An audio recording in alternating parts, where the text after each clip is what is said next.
Yo, what's going on, guys? On GZTV, back with another video, and in this video we got Outer Banks. We have the 9th episode.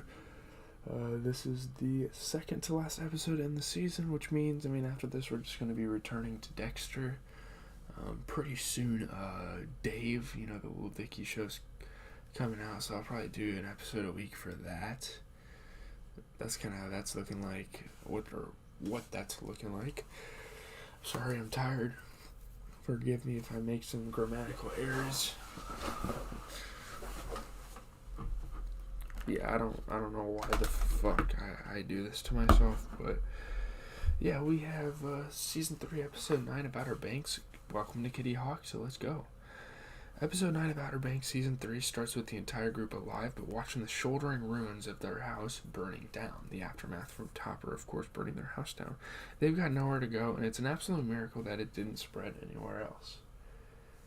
Not only that, but there are no firefighters anywhere in sight. Yeah, this show definitely struggles with plot a lot.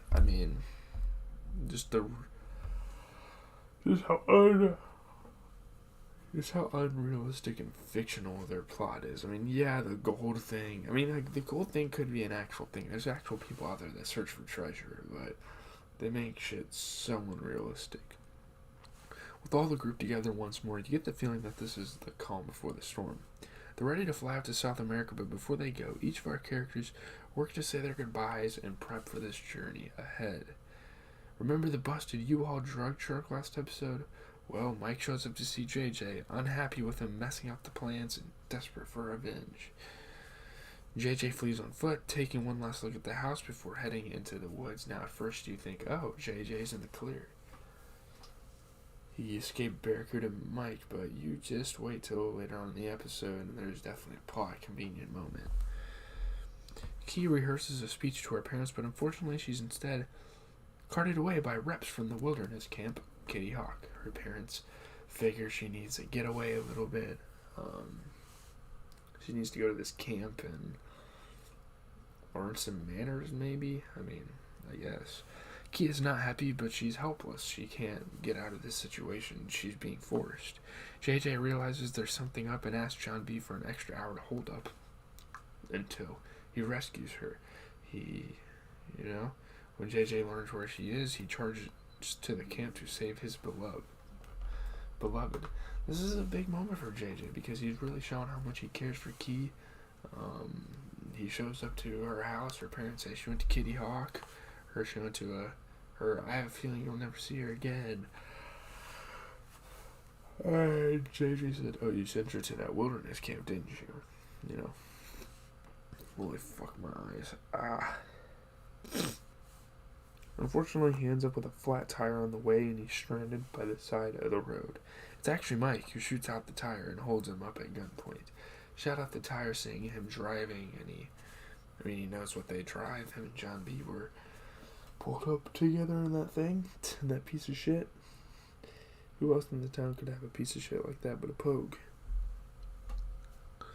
JJ tries to weasel out of this awful situation, pointing out the gold down in South America that could be waiting for him if he lets him go. It's an investment for Mike. If he lets him go, this gold is worth more than anything else that he's been chasing,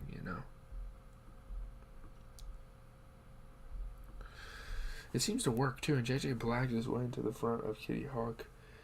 Age concocts a story that Key's cat, Marley, has passed away, and the teen gets the message. She becomes emotional about it. She understands exactly what's going on, which is kind of crazy. So too does JJ, who tails the counselor and figures out where Key is being held. Rafe heads back to see Barry and decides he wants to call off the attack on Ward. They were planning on either killing or brutally injuring him, so he wouldn't be able to stop them. The thing is, he's already got a guy on this, and it's out of his hands.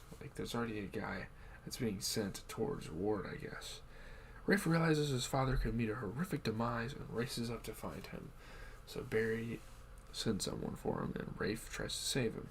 At the same time, Topper shows up at the airport where he finds Sarah. He confronts her and questions what a compulsive liar she is. John B felt the same way when she cheated on him with the U in the first place toppers, so welcome to his world. When he leaves, he phones the district attorney and decides to follow up with his formal charges against John B. He decides he wants to pull the trigger. I mean, Sarah has wronged him so many times, and he wants to get revenge, pretty much. The assassin grabs Ward while he's gutting a fish and looks set to do the exact same thing to Sarah's father. However, Rafe shows up and saves his paw, it's kind of an unexpected change of heart from Rafe here. When he does, a kayaker happens to head past and notices that Ward is alive. That's bad news, because people think Ward is dead and gone. Realizing they need to go, Rafe takes his father on the back of his bike and scrambles for the airstrip. That's their getaway, of course. News spreads quickly, and Ward Cameron still being alive is big news. How he managed to avoid detection across the entire town for the last 4 episodes, including all the airstrip and all the areas in between, is anyone's guess. I digress, though. There's a lot of plot moments where it's like, how did this happen again? How did they get out of this situation? Rafe drives to the airport, where he asks Sarah and the others for help with Ward.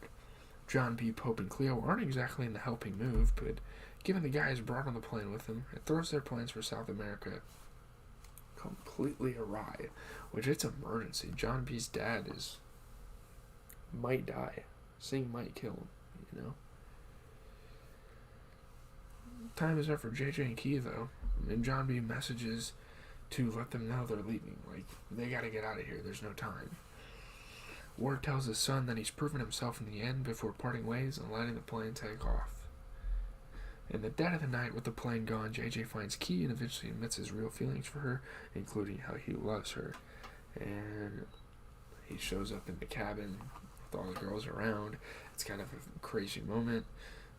Hilariously, all the other girls in the cabin, between cheering and applauding them, obviously it creates a ruckus. The duo scramble out the cabin and find Mike, who's waiting for them with a plane of their own, given they're going down to South America, so yeah, they find a plane of their own. Down in Venezuela, along with the Tres Rocas, Singh speaks to Big John about their journey and how it's destined for him to find. Big John has 2 days before the full moon to prove his worth, and time is running out. So the group has 2 days. There's one more episode, and we'll have to see what the resolution is. They'll probably find Big John. Yeah, nothing bad happens to this group. But finally, it looks like we're going to get back to the treasure hunting. And what's otherwise been half a season of character drama distractions, I didn't necessarily mind it.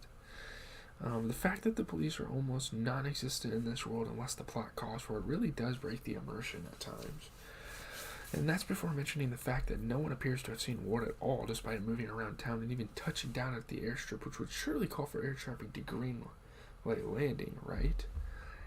With the cross melted and the attention instead turning to a much larger treasure, big question marks remain over exactly who will come out on top at the end of the season. Probably the Pogues. I feel like it's pretty predictable. The frustrating thing here is that the cat and mouse chase, along with the puzzles, could have made the season amazing had we focused exclusively on the El Dorado treasure. All the drama in Barbados was pretty good, but since then we've had a lackluster love triangle with Topper and this Rafe subplot that's gone absolutely nowhere. With a feature-length finale up next, hopefully that will go some way to close everything out on a high. So yeah, I don't really have much to say. I gotta get a little bit of homework done to go get ready for class. I have a freaking quiz today, whatever. It's fine. I'll be fine, guys. But at some point today, you guys are gonna get a JPEG and Danny Brown album reaction and review. The Sweet 16 is on today, so I will be covering the games, the good ones anyway, tonight. We'll also be streaming tonight on Twitch. GZTV Live on Twitch. So leave a like, comment, subscribe. As always, GZTV, giving you guys the best TV show review content.